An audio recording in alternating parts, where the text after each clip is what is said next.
बिस्मिल्लाहिर्रहमानिर्रहीम। Last time हमने resonance method को पढ़ा था। आज जो हमारा टॉपिक है वो है प्रिपरेशन ऑफ बेंजीन। बेंजीन को प्रिपेयर करना है हमने। अच्छा, वो ये लॉन्ग क्वेश्चन में पूछता है बाज़ औक़ात, वो कहता है write down any four method for the preparation of benzene. ये क्वेश्चन लिख लें आप लोग। वो कहता है write down any four method for the preparation of benzene. Benzene को प्रिपेयर करने के कोई से 4 मेथड लिखें। अच्छा, देखते हैं इसके तकरीबन 6 से 7 मेथड हैं, उनको हम बारी बारी डिस्कस करेंगे। बाद औक़ात वो शॉर्ट क्वेश्चन में कुछ पूछ लेता है, लॉन्ग क्वेश्चन में उसने यूं ही पूछता है वो write down any four method for preparation of benzene. अच्छा, देखते हैं सबसे पहला मेथड है डीहाइड्रोजिनेशन ऑफ साइक्लोहेक्सेन। अच्छा, साइक्लोहेक्सेन के बारे में आपको पता है, ये साइक्लोहेक्सेन का स्ट्रक्चर है। डी का मतलब क्या होता है जी? ये कितनी बार मैंने बताया है, डी का मतलब होता है जी रिमूवल। हाइड्रोजिनेशन का क्या मतलब है जी? हाइड्रोजन। H2 में लिख देता हूँ, हाइड्रोजन। अब देखें डीहाइड्रोजिनेशन ऑफ साइक्लोहेक्सेन। डी का मतलब है रिमूवल, हाइड्रोजिनेशन हाइड्रोजन की रिमूवल ऑफ साइक्लोहेक्सेन, साइक्लोहेक्सेन से। साइक्लोहेक्सेन से हमने क्या करना है? हाइड्रोजन को रिमूव करना है। अच्छा, बेसिकली साइक्लोहेक्सेन का ये स्ट्रक्चर होता है। इसको मैं अगर थोड़ा ओपन करके लिखूँ, यहाँ पे भी CH2 होता है, यहाँ पे भी CH2 होता है, ये भी CH2 है, ये भी CH2 है, ये भी क्या है? CH2 है, और ये भी क्या है? CH2 है। ये है साइक्लोहेक्सेन। बेसिकली स्ट्रक्चर कुछ यूँ होता है। ये हम पहले पूरी डिटेल के साथ इसको पढ़ चुके हैं। अच्छा, होता कुछ यूँ है, हर में से एक एक हाइड्रोजन रिमूव हो जाता है जी। इसमें से एक हाइड्रोजन चला जाता है, इसमें से एक हाइड्रोजन, इसमें से एक हाइड्रोजन, और इसमें से इसमें से ये कितने हाइड्रोजन हो जाते हैं जी? तो ये 6 हाइड्रोजन हो जाते हैं। तो इस तरह जो है ना 3H2, 3 हाइड्रोजन के जो है ना मॉलिक्यूल, H2 के मॉलिक्यूल जो है ना रिमूव हो जाते हैं, और इसके नतीजे में हमें क्या मिलती है? यहाँ पे भी CH बच जाएगा, यहाँ पे भी CH बच जाएगा, यहाँ पे CH, यहाँ पे CH, यहाँ पे CH, यहाँ पे भी CH बच जाता है। तो जो CH जितने भी ये जो C6H6 आपको पता है किस चीज़ का फार्मूला है जी? ये बेंजीन का फार्मूला है। तो इस तरह जो है ना साइक्लोहेक्सेन से क्या बन जाती है? बेंजीन बन जाती है, जिसका स्ट्रक्चर फार्मूला कुछ यूँ है।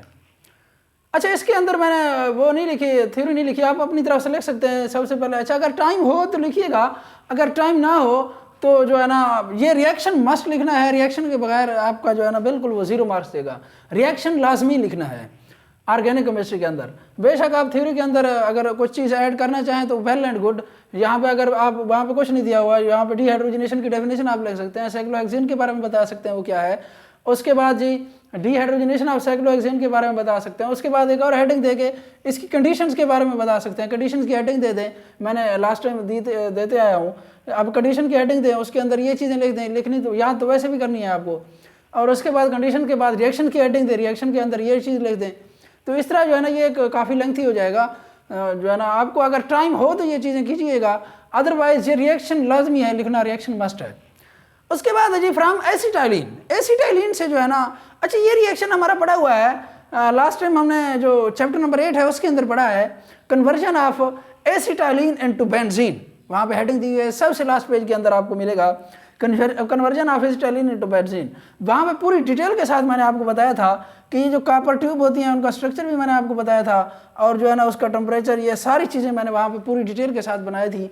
और कॉपर ट्यूब के अंदर मैंने कॉपर ट्यूब भी बनाई थी इस टाइप की। और उसके बाद जो है ना मैंने बताया था कि इस साइड से हम एसिटाइलिन जो है ना इसको इन करते हैं, और उस साइड से क्या होता है? बेंजीन बन के बाहर आ जाती है। तो उसका टेम्परेचर वगैरह इसको ओवन के अंदर रखा जाता है। ये उस लेक्चर के अंदर पूरी डिटेल के साथ मैंने बताया है, तो इसके ऊपर मेरे ख्याल में बहस करने की कोई ज़रूरत नहीं है। उसके बाद है जी फ्रॉम अल्केन्स। अल्केन से कैसे बनाई जाती है? ये एक अल्केन ली है, एक एन हेक्सेन। हेक्सेन कितने कार्बन वाली होती है जी? 6 कार्बन वाली हेक्सेन होती है। इसको अच्छा ओपन करके भी आप लिख सकते हैं। ये देखिए, मैं इसको थोड़ा ओपन करके यहाँ पे लिख देता हूँ। CH3 CH2 CH2 CH2 1 2 3 4 5 and उसके बाद है जी ये 6 CH3। ये बेसिकली एन हेक्सेन है। अच्छा, एन हेक्सेन है। अब देख सकते हैं ये, अब इसका जो कार्बन है इस कार्बन के साथ बिल्कुल ये अटैच नहीं है, उसके साथ ये फ्री है, ये कार्बन ही फ्री है, इसीलिए ये साइक्लोहेक्सेन नहीं है या हेक्सीन नहीं है, कुछ भी नहीं है। अब देखें इस कार्बन का इस कार्बन के साथ कोई जो है ना बॉन्ड नहीं बना, कोई लेना देना नहीं है, ये वही की वही चीज़ है। अब मैंने इसको जो है ना आसानी के लिए इसको थोड़ा जो है ना एक तरतीब में लिख दिया, एक जो है ना साइकिल में लिख दिया, एक सर्कुलर फॉर्म में लिख दिया। वगरना चीज़ यही कि यही है। यहाँ पे भी देखें पहला कार्बन और आखिरी कार्बन के दरमियान किसी किस्म का कोई बाड नहीं है, डायरेक्टली कोई रिलेशन नहीं है। यहाँ पे भी आप देख सकते हैं इस कार्बन का इस कार्बन के साथ कोई लेना देना नहीं है, कोई जो है ना डायरेक्ट रिलेशन नहीं है। ये वही एन हेक्सेन ही है बेसिकली, उसको मैंने इस फॉर्म में लिखा है, जस्ट सर्कुलर फॉर्म में लिखा है। अच्छा बेटा इसका देखें, इसकी रिएक्शन की कंडीशन ये हैं, ये रिएक्शन की कंडीशन मैंने पहले भी आपको कहा है, इसको आपने रट्टा ही लगाना है, क्योंकि जो लैब के अंदर जब आप कर रहे होते हैं तो वहाँ पे तो आपको पता होता है कि इस टेम्परेचर पे ये हो रहा है, इस टेम्परेचर पे ये हो रहा है। अदरवाइज सिंपल सी बात है, पाकिस्तान के अंदर तो चूँकि इतना बड़ा सिस्टम है नहीं परफेक्ट, तो रट्टा ही लगाना पड़ेगा आपको। अच्छा देखें, जो ये कंडीशन हम अप्लाई करते हैं तो उसके नतीजे में क्या होता है, यहाँ से भी 2 हाइड्रोजन चले जाते हैं, यहाँ से भी 1 हाइड्रोजन चला जाता है, यहाँ से 1 हाइड्रोजन चला जाता है, यहाँ से 1 हाइड्रोजन, यहाँ से 1 हाइड्रोजन, और यहाँ से फिर क्या होते हैं 2 हाइड्रोजन चले जाते हैं। 2 और 2 4 हाइड्रोजन, 4 1 5 6 7 8 हाइड्रोजन चले जाते हैं। तो इसका मतलब क्या है, 4H2 के मॉलिक्यूल क्या हो जाते हैं, रिमूव हो जाते हैं, और बाकी क्या बचता है पीछे, CH CH CH CH CH, सारे का सारा वो क्या बच जाती है, बेंजीन बन जाती है। देखिए इसको मैं फिर रिकॉल करता हूँ, इसमें से अब 3 हाइड्रोजन CH3 है, तो इसमें से 2 हाइड्रोजन जाएंगे, CH वापस बच जाएगा। इसमें भी 2 हाइड्रोजन जाते हैं, इसमें से 1 हाइड्रोजन जाता है, बाकी सब में से 1 हाइड्रोजन जाते हैं, टोटल 8 हाइड्रोजन जाते हैं। तो इस तरह 4H2 के मॉलिक्यूल क्या बन जाते हैं, और उसके साथ साथ क्या बन जाती है, बेंजीन बन जाती है। अच्छा उसके बाद एक और जो है ना, एक टॉल्यूइन जो है ना बनाई है उसने। टॉल्यूइन कैसे बनती है, एन हेप्टेन डी। हेप्टेन कितने कार्बन वाली होती है जी, 7 कार्बन वाली हेप्टेन होती है। अब देखें, अब ये वही हेप्टेन है, अगर इसको आप बिल्कुल स्ट्रेट फॉर्म में लिखें फिर भी कोई बात है। यहाँ पे भी आप देख सकते हैं, ये जो पहला कार्बन है इसका इस कार्बन के साथ किसी किस्म का कोई लेना देना नहीं है, ये कार्बन उस कार्बन से बिल्कुल फ्री है, आप देख सकते हैं। जस्ट इसको मैंने जो है ना अपनी आसानी के लिए इसको सर्कुलर फॉर्म में लिखा है, आप उस फॉर्म में भी लिख सकते हैं, कोई हर्ज वाली बात नहीं है, वो भी चीज़ ठीक है। आप इसको बिल्कुल स्ट्रेट फॉर्म में लिखें, इसको भी आप स्ट्रेट फॉर्म में लिखें, ये कोई जो है ना गलत तस्वर नहीं होता।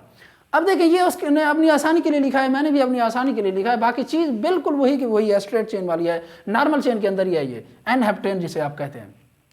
अच्छा रिएक्शन की कंडीशन बेटा वही की वही है, ये रिएक्शन वहाँ पे भी यही कंडीशन, यही में भी अप्लाई वही कंडीशंस होती हैं। अब देखिए उसके बाद फिर वही H2 जो है ना 4H2 बनते हैं, यहाँ से 1 हाइड्रोजन चला जाता है, यहाँ से 2 हाइड्रोजन, यहाँ से 1, यहाँ से 1, यहाँ से 1, यहाँ से 1, तो इस तरह जो है ना 4H2 के मॉलिक्यूल बन जाते हैं, और उसके बाद जो है ना एक टॉल्यूइन बन जाती है। अब बेंजीन के ऊपर जब CH3 ग्रुप आ जाता है, आपको पता है, तो ये क्या होती है, हम इसे क्या कहते हैं, एक मखसूस नाम देते हैं जिसका नाम है टॉल्यूइन। तो इस तरह जो है ना ये 3 मेथड क्लोज हो गए। आगे हम इंशाल्लाह नेक्स्ट की तरफ जाएंगे, तो ये तकरीबन 7 मेथड हैं, 7 को हम इंशाल्लाह, बाकी जो है ना 4 जितने भी बचते हैं कल हम इंशाल्लाह उनको लास्ट टाइम पढ़ेंगे, आगे पढ़ेंगे। बहुत शुक्रिया।